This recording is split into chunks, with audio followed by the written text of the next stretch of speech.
విదేశాంగ విధానంలో నరేంద్ర మోడీ అమలు చేస్తున్నటువంటి పందా వ్యూహం ఏదైతే ఉందో దాని కారణంగానే సరిహద్దుల్లో ఇవాళ ప్రశాంతంగా ఉంది.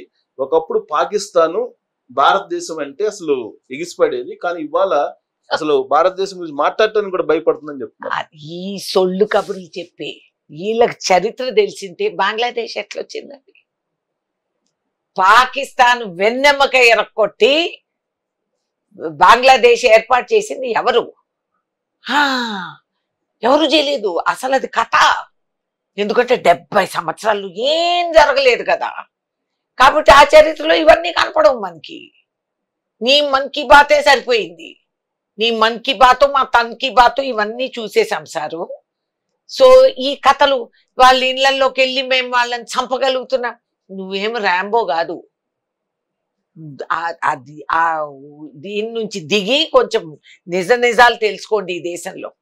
ఏంటి మీరు వాడు పార్లమెంట్ లో పిల్లలు వచ్చి జంప్ చేసి బూట్లలో నుంచి గ్యాసులు వేస్తే మీకు పరిపాలన రాలేదని రుజువు చేసుకున్న వాళ్ళు ఇంకా ఇట్లా మాట్లాడుతున్నారు. What is Bangladesh? History of Bangladesh ఎట్లా అయింది? ఒక్క ఆడ మనిషి చేసింది ఆ పని. డోంట్ కేర్ అని ఇందిరాగాంధీ మూతోడు జవాబు అనేది మేము పాకిస్తాన్కి ఆ రోజు ఇచ్చాం. ఆ రోజు నుంచి పాకిస్తాన్ వణుకుతానే ఉంది.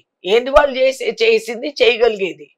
సో ఇంత స్ట్రాంగ్ గా ఉన్నటువంటి కాంగ్రెస్ పార్టీ తరఫు నుంచి రాయబరేలి, అమేజీ నుంచి నెహ్రూ ఫ్యామిలీ, గాంధీ ఫ్యామిలీ పోటీ చేయడానికి కూడా సాహసం చేయలేకపోవడానికి కారణం ఏంటి?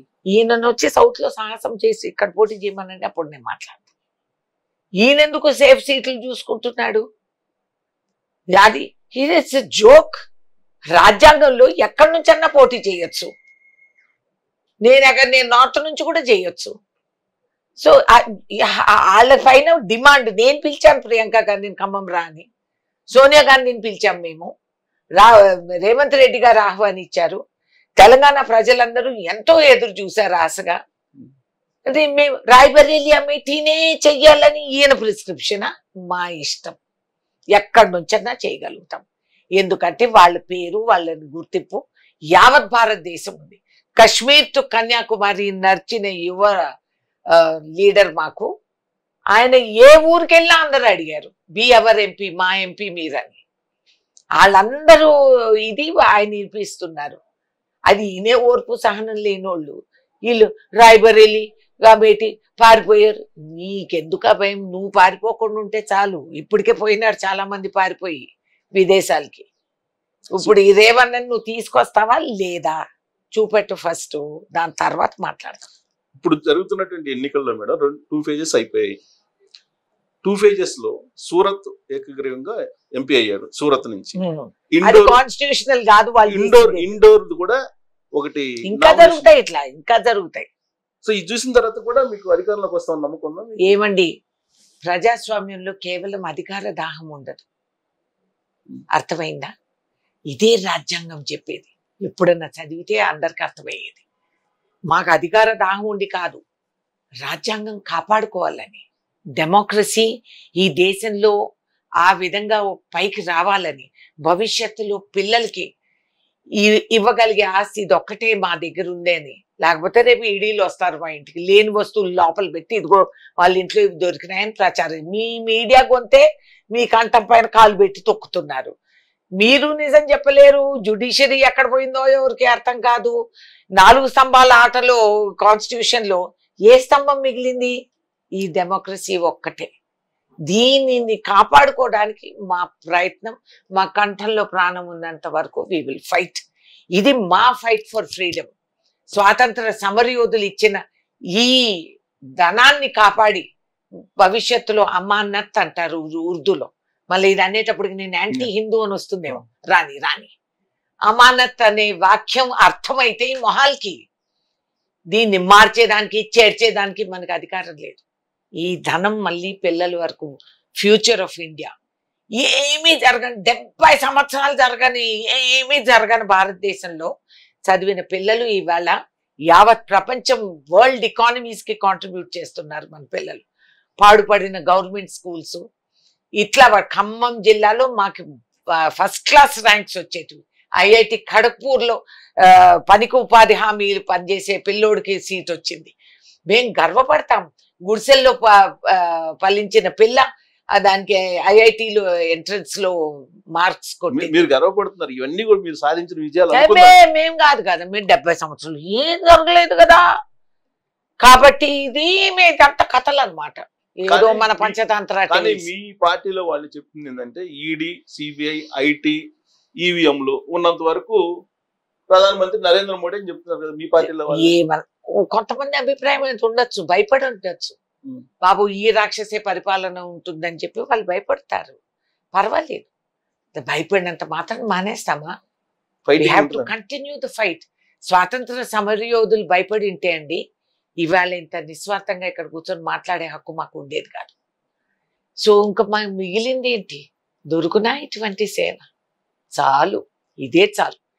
ఈ పోరాటం చేస్తూ చేస్తూ చనిపోతే అంతకంటే గొప్ప చావు ఇంకోటి దొరకదు. దేశ సేవలో పోయామనేది గొప్పగా మేము చెప్పుకోగలుగుతాం. మా ఆత్మ హాయిగా ఉంటుంది. లేదు, I can prove it to you. ఇది నా ఛాలెంజ్. పక్క రూమ్ లో కూర్చొని ఇక్కడ మార్చగలుగుతాను, నేను ప్రూఫ్ చేస్తాను. మరి సుప్రీంకోర్టు మొత్తం విచారణ అయిన తర్వాత నమ్మాల్సిందే. సుప్రీంకోర్టు అభిప్రాయం సుప్రీంకోర్టు చెప్తుంది. సుప్రీంకోర్టుకి ఈవీఎం టెక్నాలజీ ఏం తెలుసు? వాళ్ళు ముందు పెట్టిన కథలను వాళ్ళు చూసి వాళ్ళు ఒక నిర్ణయానికి వచ్చారు. We respect supreme court. కానీ మాకు మనుషుల్లో ఉన్న అనుమానాలు, దాన్ని దూరం చేసే అధికారం ఎవరికి ఉంది? ఎవరు చెయ్యాలి? అది ఎవరి బాధ్యత? అది whose responsibility is it to convince the voter, to give them the confidence?